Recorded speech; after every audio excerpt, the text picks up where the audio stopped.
Hey, good morning. Okay, I'm on my way to work. I'm walking and I'm actually behind schedule. I'm wearing my reversible fabric coat. I stopped feeling bad about getting it and I'm just trying to enjoy it. So this is one of those days where it's not that cold. I'm trying to make sure the sun doesn't come in. It's not that cold and I can use it. So when I say not that cold, I mean it's like 38 to 45, which is not that bad. It's cold, like look at me, right? But it's not freezing, which would mean I take out my other coat, which is my long tweed-like one, which is another fabric one. I don't regret that one because I bought it knowing full well that I wanted a long, soft coat, and it wasn't expensive because fabric hadn't blown up yet, so it was like $480, and then I got it on sale for like $450 or something, so that's fine.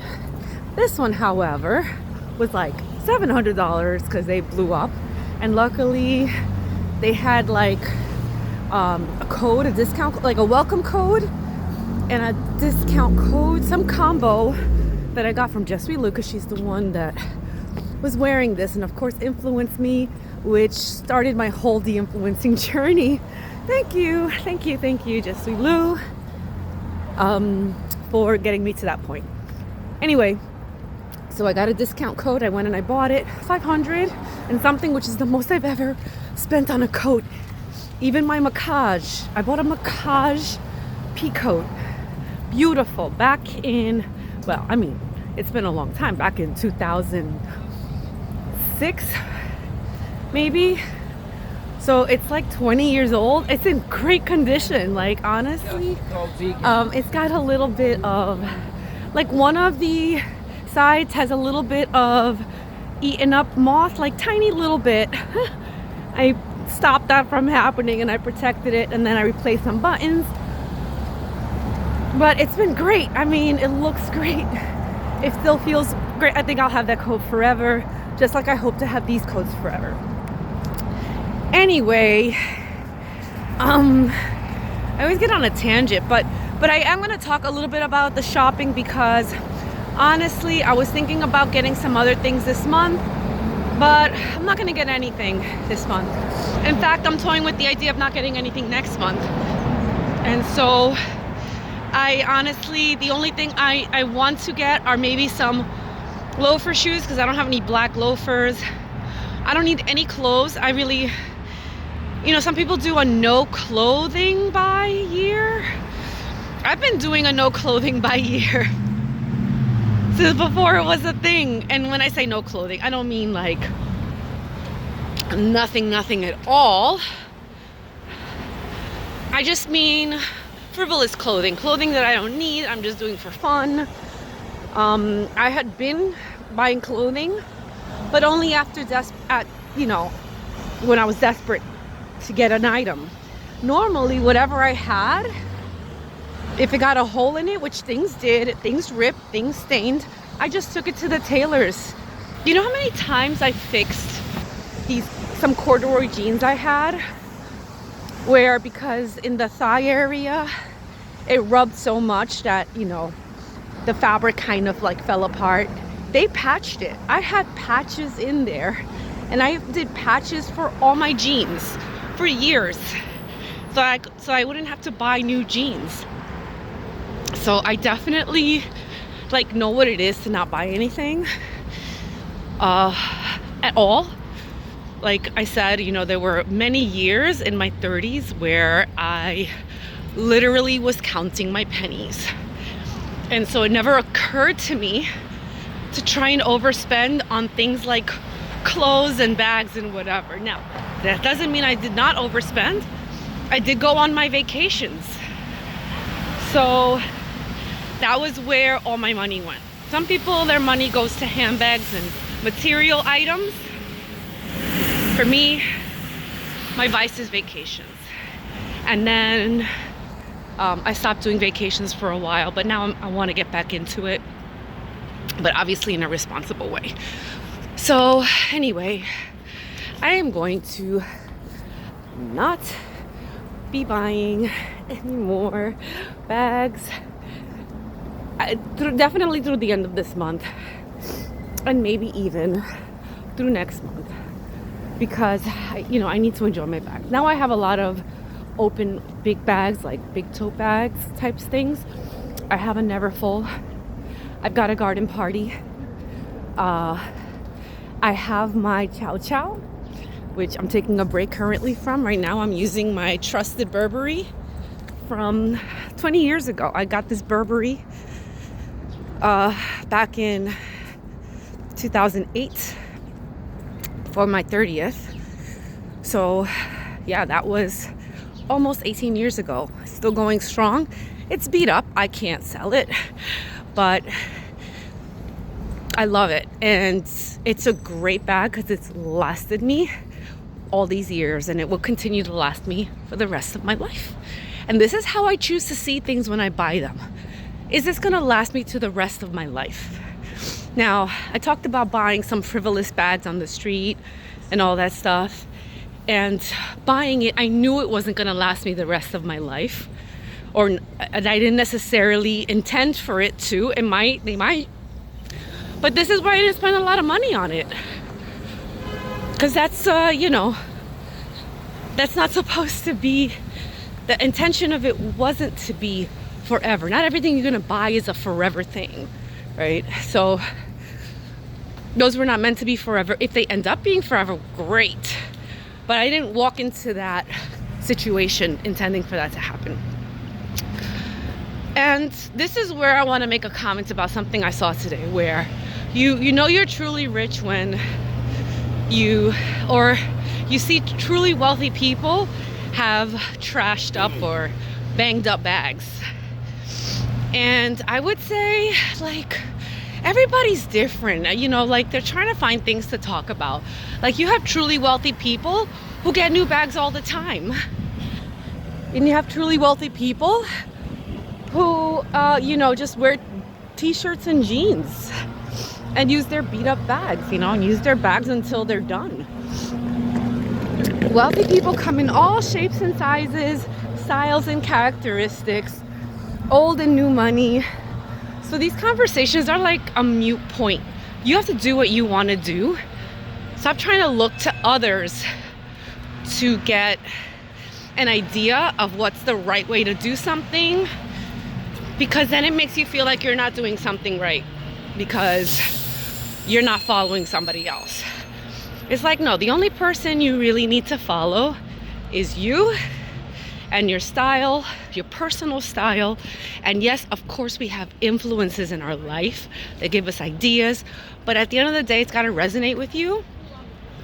And if it doesn't resonate with you, then it's not going to be long term, which is why I don't spend a lot of money on things where I'm not sure it's going to resonate with me. I need to check that first, because otherwise I'm just losing money. Especially all these like creators or YouTube handbag luxury ladies who have a lot of money, but it's not Rebecca Blue money where they're like living completely frivolous. Like, you can tell there's a huge difference, but they have enough wealth that they can easily just buy a bag on impulse, spend $10,000, and then talk about how crazy they are. But it's not that they're crazy, it's that they've got that kind of money. They've got that kind of money to be able to say, oh, how crazy it is. I know, I hear myself, I bought these bags, I couldn't help myself. No, you had the money in your back pocket, all right? Because that's not really a thing. Otherwise, you'd be totally broke if you had like no control. But then they sell their bags for a loss every time. Like, unless it is some crazy Birkin or Minnie Kelly or some other Hermes bag, you are losing your money. Or some, like, if you had an old Chanel and then you're reselling it now, and it's a special style with some pristine conditions. There's just such a narrow window for you to be making money. that you are literally losing money every time. So some of these creators telling you, well, you know, you got to make sure you buy the bag and make sure it's good and check, you know, whatever, look to see if it's your lifestyle. If it doesn't work, then you eventually sell it. That's not, you know, that's not realistic, because every time you're selling, you're losing money. Like, and I'm not talking about 20 bucks. I'm talking about hundreds of dollars, if not thousands. So unless you can afford to have that play around money, that's not a way to function. And you should not be looking at these creators for like a way of having this work, because there's also a huge difficulty with selling, because you got to make sure that you send the bag in, you take pictures, then the seller takes a cut. These like online reselling companies, they're making bank because now it's such a lucrative market that they can charge double what they bought the bag from you from, depending on the bag. And they're not really paying a lot because they want to make a lot of money. This is why the resale market on bags, they're still very expensive. And it's because these resellers are upping their, you know, what is it, percentage that they're taking it. Because this is how they make money, and they realize they can make a lot of money. So yeah, you're not winning. I feel like it's a loss all around. It's a loss all the way around. I don't see how this is productive. It's stressful. It takes up a lot of time, and it takes up a lot of money. So unless you're really not doing all that much else, I don't know. I don't see it. Maybe I'm wrong. I'd rather just get my alternates. If I can get an original, I would like to get a Polen. I like that burgundy numero 9. It's like a dumpling bag. I really like it, and I use it a lot. And they have like a really dusty rose color that I'm thinking about. It's something I can afford, $540, and it's authentic. So it's kind of within that wheelhouse of I'm willing to spend it.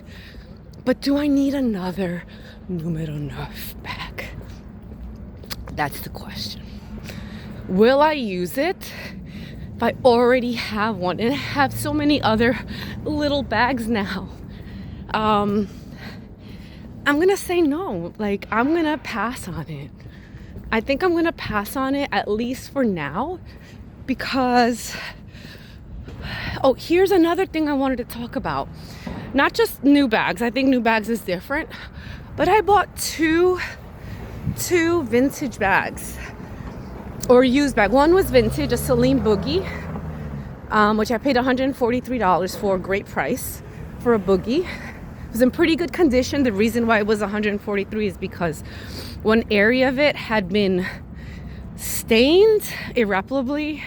Like the coloring came off. There was some like acid or something landed on it, maybe alcohol, I don't know what. But it's not really that noticeable unless you look for it. And then a Le Teneur, kind of Alma style crossbody bag in blue, beautiful color, maybe 3 or 4 years old, $200. Would you believe I have not used those bags at all yet? I haven't touched them because I have such pretty other new bags, right? Even though they're alternate, that when I look for this, I'm like, I feel like it's like one of my old bags that I have in the closet. I don't know what the psychology behind it is, but I have yet to use any of my vintage bags. And I bought vintage so I can try and buy some originals, authentics. But then I'm not interested in actually wearing them because I only have what's available on the site as opposed to what I really want. And so since I'm settling, I'm not actually buying it. So for me, I think I'm gonna stop looking for vintage completely until I figure out the psychology behind how I should be buying it for myself so that I actually use it. Because I bought two and it's been a complete waste of money. Complete waste of money. They're just sitting. It's been months. I bought that Le Teneur bag last June. I have not used it not once. Not once. And to be honest with you, I have no interest in using it at all. At all. So I'm going to have to force myself in the summer or in the spring when I'm not wearing a heavy coat to use that bag to get something out of it. And then hopefully in that process I fall in love with it. But I noticed that that's a thing. That's a thing. And this boogie bag, again, I also don't see myself using it like literally at all. I have it, it's there. I can say I have a luxury bag. It's Celine, but zero interest. Zero interest. Also because it's not convenient. It's a top handle. Barely one. I really have to grab it. I don't even think it goes over my wrist. And it's not crossbody in any way, shape, or form, or shoulder. So it's very, very specific and particular. And I didn't quite realize that when I got it. So yeah, those are my thoughts right now for these things. And I'm still, again, working it through. So I'm going to cool it with buying bags. I might buy the shoes. I'll let you know. They're like $50 to $60. So I don't have any black loafers, like, at all. I don't have any black shoes for the winter other than boots, which I'm wearing right now. You can see them. And so that is a gap that I don't mind filling with my budget. So that's that for today. I hope you have a great day, and I'll see you in the next one. Bye.